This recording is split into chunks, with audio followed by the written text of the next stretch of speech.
the reality of phantoms and monsters. They exist among us, and sometimes they win. Even the devil was an angel once. The world has its own rules, and these rules are not human.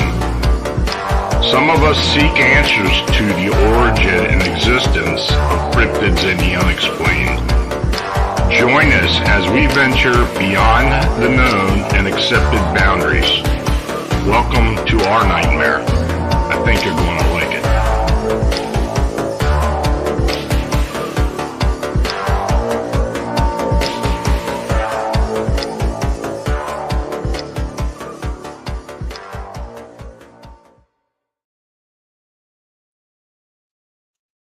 Hey folks, good evening and welcome to Phantoms and Monsters Personal Reports, where I narrate and discuss some of the cryptid and unexplained sightings and encounters submitted to Phantoms and Monsters and the Phantoms and Monsters Fortean Research team.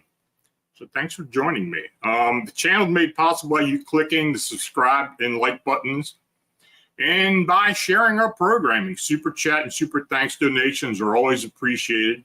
You can click the dollar icon located below the chat box, and the Buy Me a Coffee link and banner are also shown below. So thanks again for your consideration. Now, if you're in the chat and have a question, please use all caps so I find it.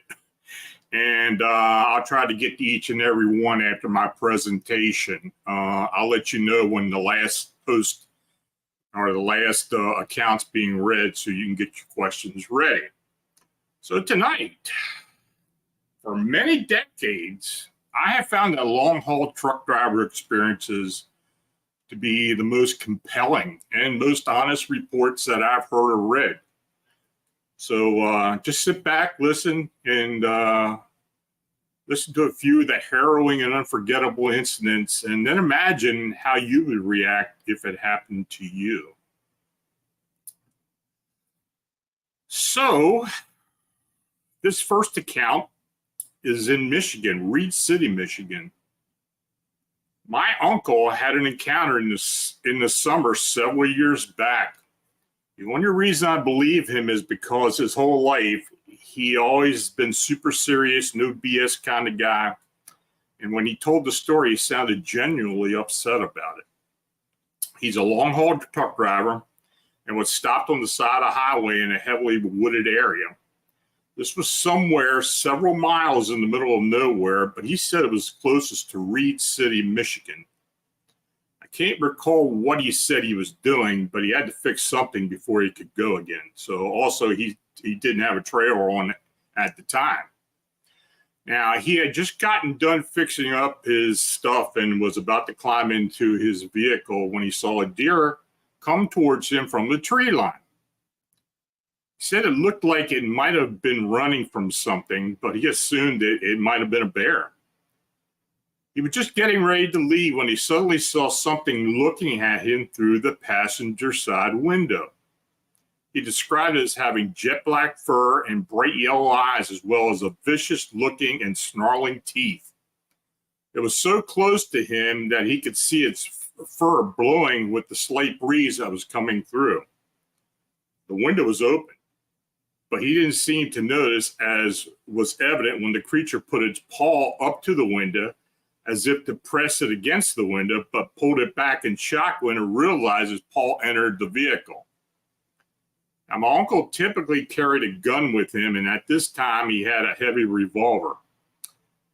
He pointed it at the Dogman and pulled the trigger, effectively shooting it directly in the face. Finally, the truck started moving fast enough for him to be confident the thing wasn't following him, should have survived the shot. He didn't bother waiting around to find out. He said he still gets disturbed when he thinks back to that event. He described it as giving off this aura of pure evil and ill intent in only a few seconds that he faced it. He has nightmares about this creature to this day, and he refused to tell anyone about it until several years ago after it happened, for the fear of people thinking that he lost his mind. And another reason for me to buy his story is he was never really interested in the occult, supernatural, and paranormal. So I believe him. So this next account is where truck drivers experience unknown entities, strange lights, and lost time near Fortuna, Arizona. A pair of long-haul drivers are stopped near Fortuna, Arizona by several individuals dressed in unrecognizable gear. Then a distant light races toward the cab. There were 1.5 hours of missing time. So the witness states, I'm a long-haul driver and was traveling east on Interstate 8, just east of Fortuna, Arizona. This occurred in mid-June 2017. Having checked the clock, it was 3:45 a.m. when I alerted my partner to the presence of 3 or 4 individuals standing in the middle of the traffic lane. After sounding the truck horn, I began to slow our rig. Given the fact that the area is well known for human trafficking and smuggling and is dangerous to travel, I wondered if perhaps we should just keep going. But when it became apparent that at least 3 of the individuals were wearing some kind of uniform, I decided to stop along the right shoulder. Nevertheless, my second driver emerged from the sleeper with a shotgun that we carry. Both of us agreed that neither of us was going to step from the cab, and we kept the engine idling. 3 individuals walked slowly toward me, toward the driver's side of the cab. At about 15 feet, I could tell that all 3 of them were suited, if you would, in some sort of gear.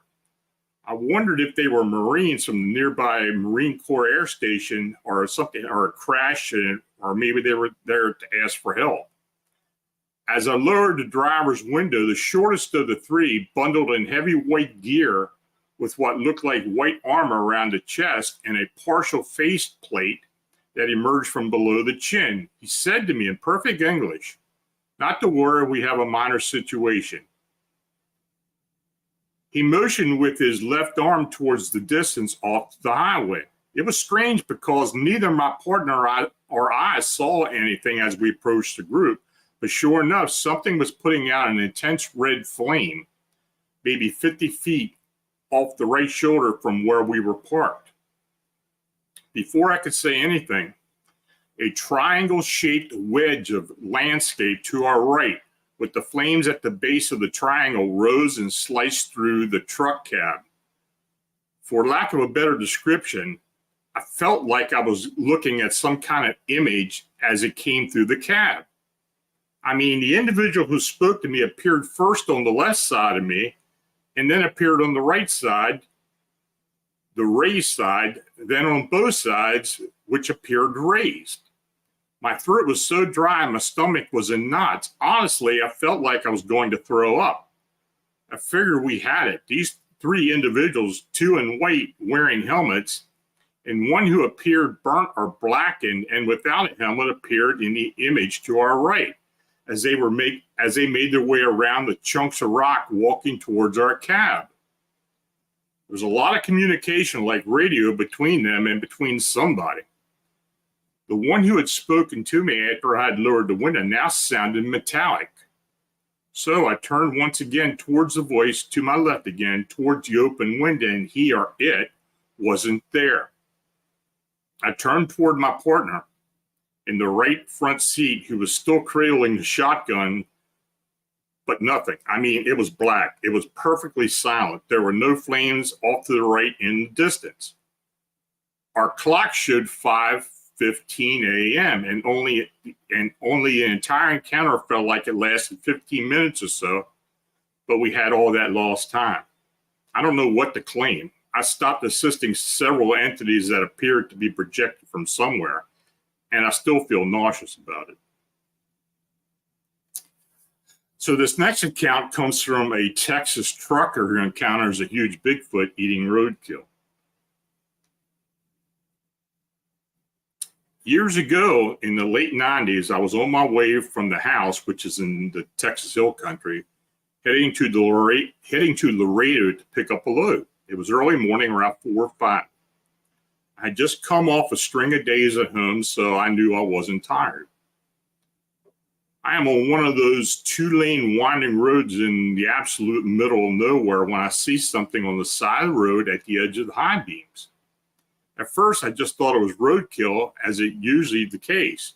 Now, as I got closer, I see that it is roadkill, and there's something or someone crouching over the deer carcass. I remember thinking either this guy's taking the antlers as a trophy or he's just sick. As I got closer still, I can now see that the guy was eating the deer. He's pulling chunks of meat from the stomach and bringing them up to his face. Now, at this point, he stops in mid-motion and looks up at me. Not in my truck, but at me. It stands up, and that's when I see it's huge, brown, and covered in hair. I remember thinking at that point, what the hell? This thing is standing on the tiny shoulder looking at me. By this point, maybe 5 seconds have passed, and I'm about to the point in the road where he's standing at. I didn't even think of stopping. In fact, I'm starting to lay on it and get the hell out of there. As I'm passing, it's looking at me, not again at the truck. It's looking through the driver's side windshield at me.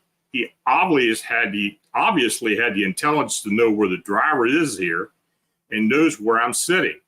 Now, as I start to pass him, I can still see its head above the hood of the old needle-nosed Pete, which was an old truck design where the hood goes straight out from the windshield, known for being tall and difficult to see around. This thing is a giant. I remember seeing what looked like human intelligence in its eyes, and it scared the hell out of me. So here I got another one from rural Arkansas. I had something happen to me when I was on an over-the-road truck driver in very rural Arkansas. I was a trainer, and at about 2 o'clock in the morning, my student woke up and came through the curtain and sat on the other seat. I said, "What are you doing up?" And he said, just suddenly, I just couldn't sleep.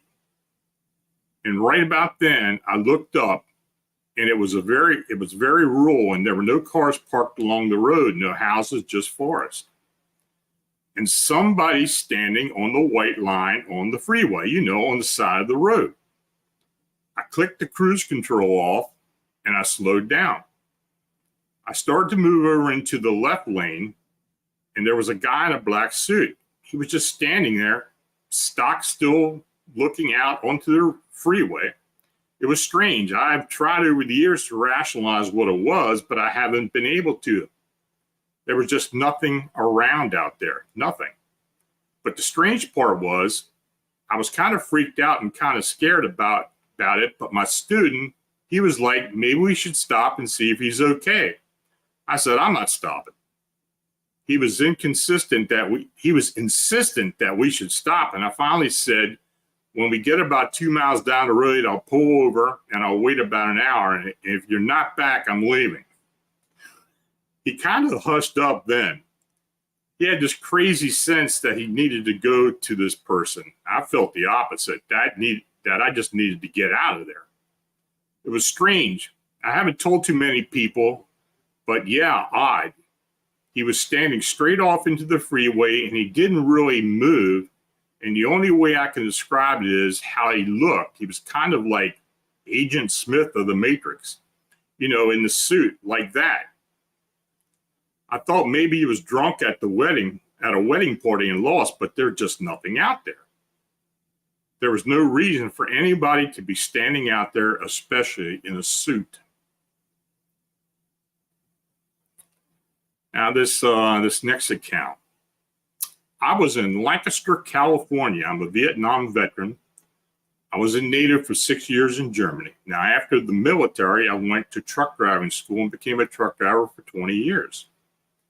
Now, this incident happened when I was driving a truck. It happened on May 7th, 2002, at approximately 4:30 in the morning on Interstate 8, exit 140 in Arizona. I had just picked up a load of produce in Yuma, Arizona. I left Yuma, and I had to take a whiz. So I pulled off the road and stopped at exit 140 on Interstate 8. I pulled off the exit ramp, there, and I had my high beams on, and I noticed a figure to the left side of the exit ramp, a tall, dark figure on the ramp. So I went to the right side of the exit ramp, slowed down, stopped, and turned off the headlights. I could see a large humanoid figure standing there holding a carcass of some sort in its hands.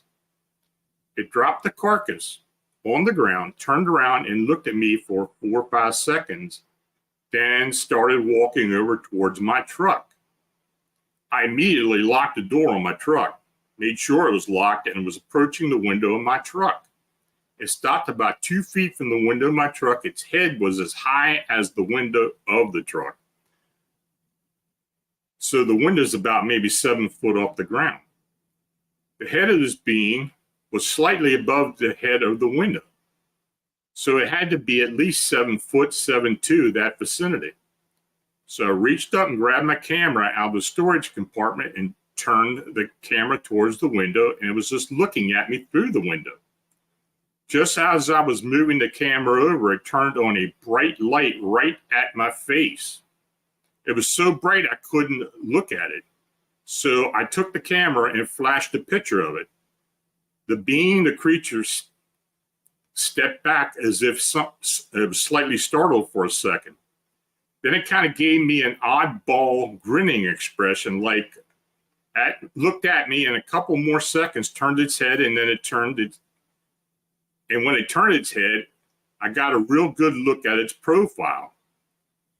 You know, I looked at the skull and the head, and it had started walking away along the left side of the truck.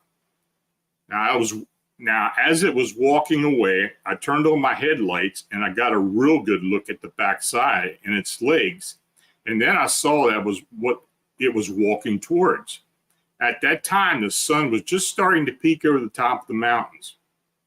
There was enough light that I could see a large black object sitting in an empty parking lot next to the exit ramp. It walked up to the large black object. It just disappeared inside. I didn't see how it got inside. Then I turned on my spotlight. I could see some of the texture of the outside of this thing. It looked like the sidewall of a tomb. It was just like that. Then it started to rise off the ground, made no sound. It got up about 10 to 15 foot above the ground. And then the craft or vehicle vetted out some red stuff. I could see red stuff shooting out from the back and the sides. Then I could see it was a triangle shape. I could see underneath it, and it had 3 tiny marker lights on each corner of the triangle, dull red light in the middle. It accelerated away and was out of sight in about 3 seconds. When it had risen, it was silhouetted against the morning sun. It was making the sky bright enough to see it was a triangle-shaped vehicle. I had never seen anything like it. So what happened is I waited about 5 minutes. When I knew the being and the vehicle were gone, I unlocked the door. I had my camera with me. I had 5 pictures left on the camera. I got out of the truck and walked across the street of the exit ramp to see what this being had dropped on the side of the exit ramp. And when I got there, I shined a flashlight on it. I was surprised that it was a carcass of some kind. Looking at the hooves, I could tell it was a deer. The deer head was a bit cleaned off and had discolored fur around its neck.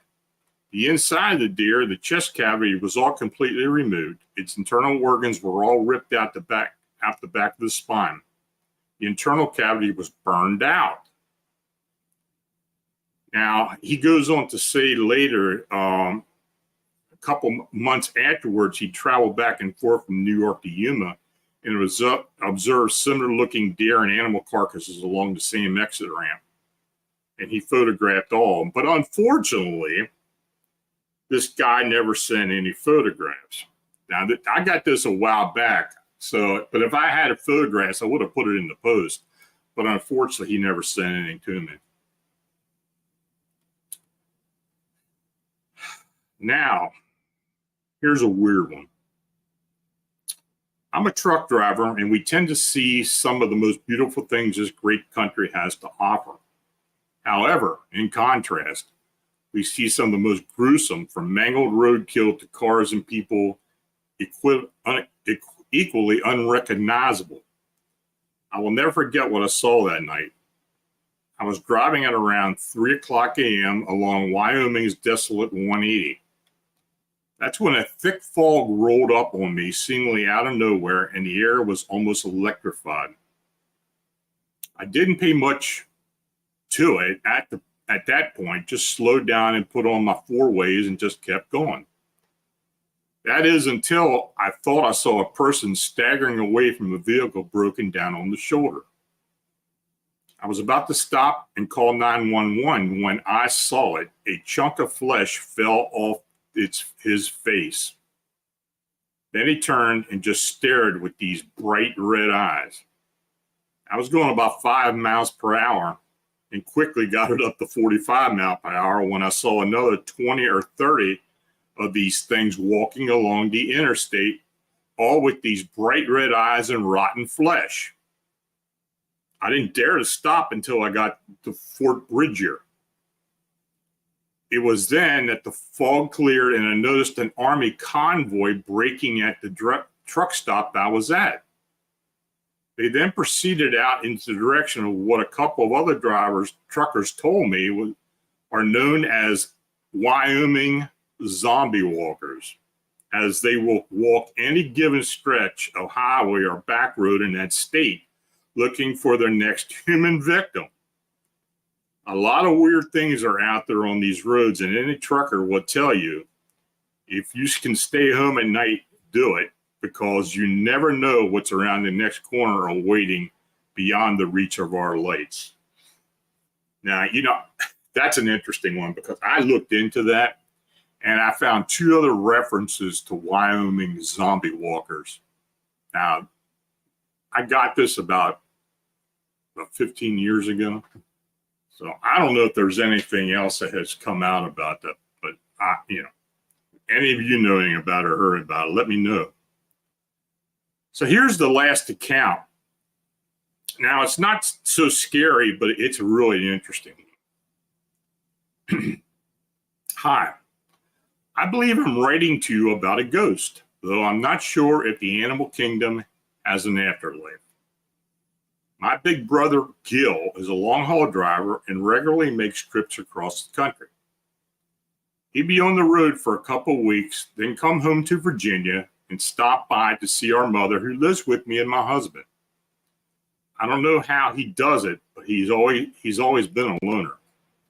So last summer, Gil said that he pulled into a truck stop in Indiana to get some food and rest.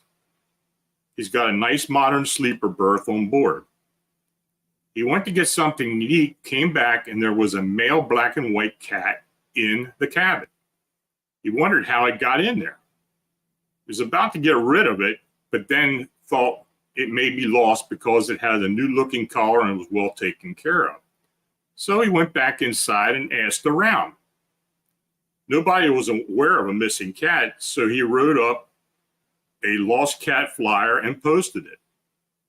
He went back to the truck and the cat was asleep in the passenger seat. Gil had himself a hitchhiker. From the beginning, the cat seemed a bit strange. For one thing, it would disappear and not show up for many hours. Gil would look all over the cabin and berth, but there was no cat. He assumed it had just found a hiding place. Something else, the cat didn't eat anything Gil gave it. He never saw it drink water either. When they'd stop somewhere, the cat would just disappear again. Gil just figured it found a way out somehow. So one morning in Arizona, Gil woke up and didn't see the cat anywhere. He waited around a bit, but he was on a schedule to make a delivery in Texas, so he had to get it on the road. He felt bad that he was leaving without the cat, but that's just the way it had to be. He pulled into the delivery location in Texas that evening. He got out of the truck to talk to the guys at the dock when he saw the cat walking around the truck. Now, after that, he called the cat Casper. He said that Casper acted like a ghost. He was getting ready to leave and head east, and Casper was asleep on the passenger seat. So a few days later, Gil came home.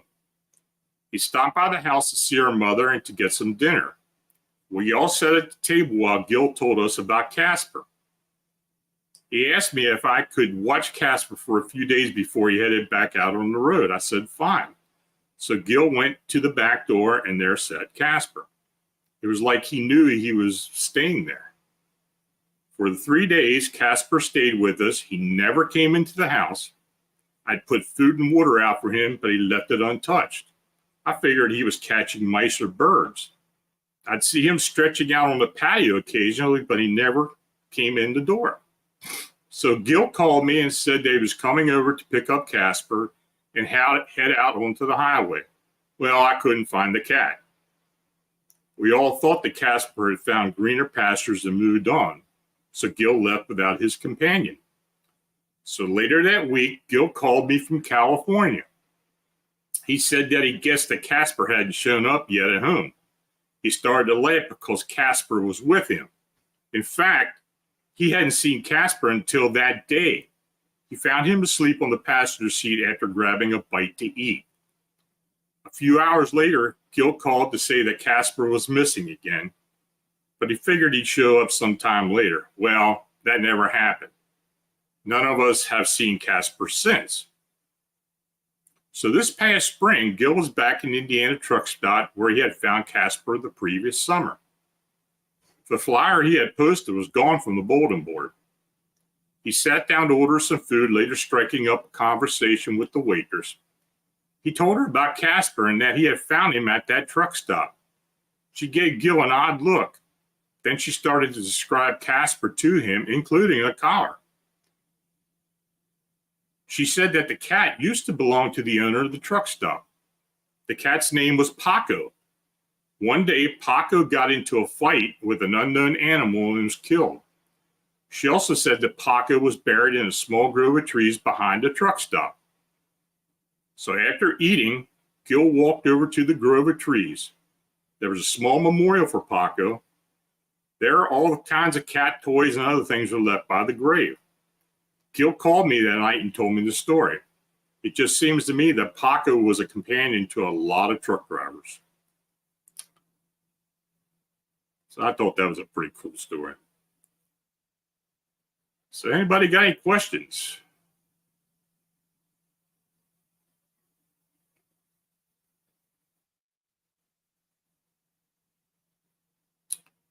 Okay, I think Bernadette's got one here. Bernadette, have there been reports of truckers seeing any black-eyed kids?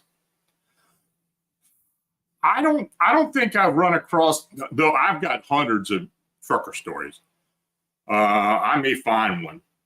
I don't know. I know there have been people who are long distance driving and have run across black-eyed kids, but I don't know if there's any truck drivers. So, but I'll look for some for you. See if I can find one. Maybe I'll put it in the next, if I do another one for truck drivers, but I got a lot of accounts. Truck drivers like to write in about what they've experienced on the road. Believe me. Any other questions?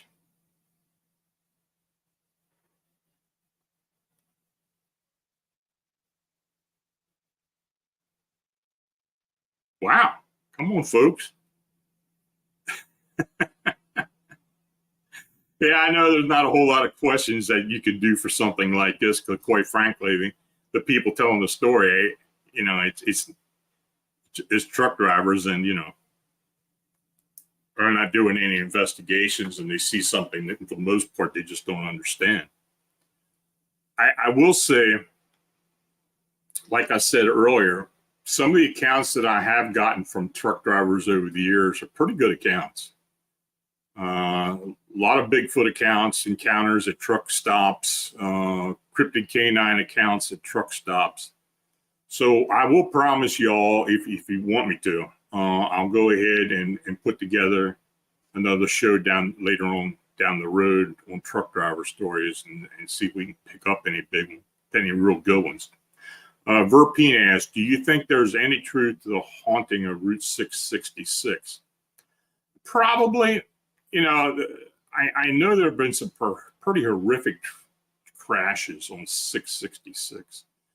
So maybe there are some pretty interesting ghost stories out there. Jan's Roost, Bigfoot alien connection. Well, I have had stories of Bigfoot alien connections, and you know, if that's something you want me to look into, and as far as writing, I can do that. Jose Sanchez, can the Black Triangle have been the TR-38 Black Manta? I guess it could be. I don't know. Doesn't sound like anything that we've got, but then again, who knows? You know, a lot of these triangle sightings are pretty interesting, and I actually think some of them are man-made and military. Kansas Squatch, only lost time or ghost hitchhiker stories. Yeah, I've got a few. I'll dig them up. Like I said, I've got to go through. You know, going through my archive is a real is a real chore sometimes. James Fatic. Any abnormal bighorn owls being seen lately in northwest Indiana area? Not that I know of. But quite honest with you, northwest Indiana, we've had a lot of the winged humanoid sightings in that area. It wouldn't surprise me because Indiana is a hotspot for avian cryptids and thunderbirds and pterosaurs and anything else you can think about. But it does have a lot, but I'll look. Thomas Carroll, have you heard the story of a driver seeing a Revolutionary War soldier along I-80 near Williamsport, Pennsylvania? I haven't, but I tell you, you might want to ask Sean Forker because he's born and raised up there, still lives there, and he knows about everything that's happened up there. But I can't offhand think of one. I've got some stories from Williamsport, so I will look and see if there is something. Sir Wolf, truckers and winged beings, Mothman. There have been a few truck drivers that have seen them in Chicago and outside of Chicago. Absolutely. Dave McGinnis, what phenomena are aports associated with? Aports. Now, exactly, I'm trying to think, what is an aport again? Is that a flying being? Sounds to me like it's a flying being. I don't know. You had to put something up there. I'm trying to think what it is. Any accounts collect for people driving on the Blue Ridge Parkway? Yeah. There have been. That Blue Ridge Parkway, where you're talking about the Skyline Drive, I've got a few of them up there. I mean, I had to, like I said, I got to dig them up. So, you know, folks, if you, like I said, always said before, if you want me to gather accounts for other videos and other live chats, please send them to me at Lon Strickler, phantomsmonsters.com, and I'll see what I can do. Jose Sanchez, I think he meant airports. Oh, okay. I'm sorry. So the question again, what phenomena are airports associated with? Well, if you're talking about O'Hare, most of you ought to know what kind of phenomena are associated with airports, with the winged humanoids and a lot of hauntings as well. And, you know, especially O'Hare and the airport out of Denver. I mean, they've got some weird stories that have come out of there over the years. David Gittes, objects that appear out of nowhere. Okay. I don't know, but there's a lot of airport stories. Like I said again, you know, send me what you want to hear to my email. Again, it's lonstrickler@phantomsmonsters.com, and I'll try to put it together. I'll dig in through into my archives. So we'll see what I can do. Okay, folks. So thanks to each and all of you for watching and chatting. It's truly appreciated. Your support is what makes this all possible. So again, please like, subscribe, and share. And if you do have an encounter report, feel free to send it to me at my email. And so until we meet again, stay healthy, stay safe, and good night.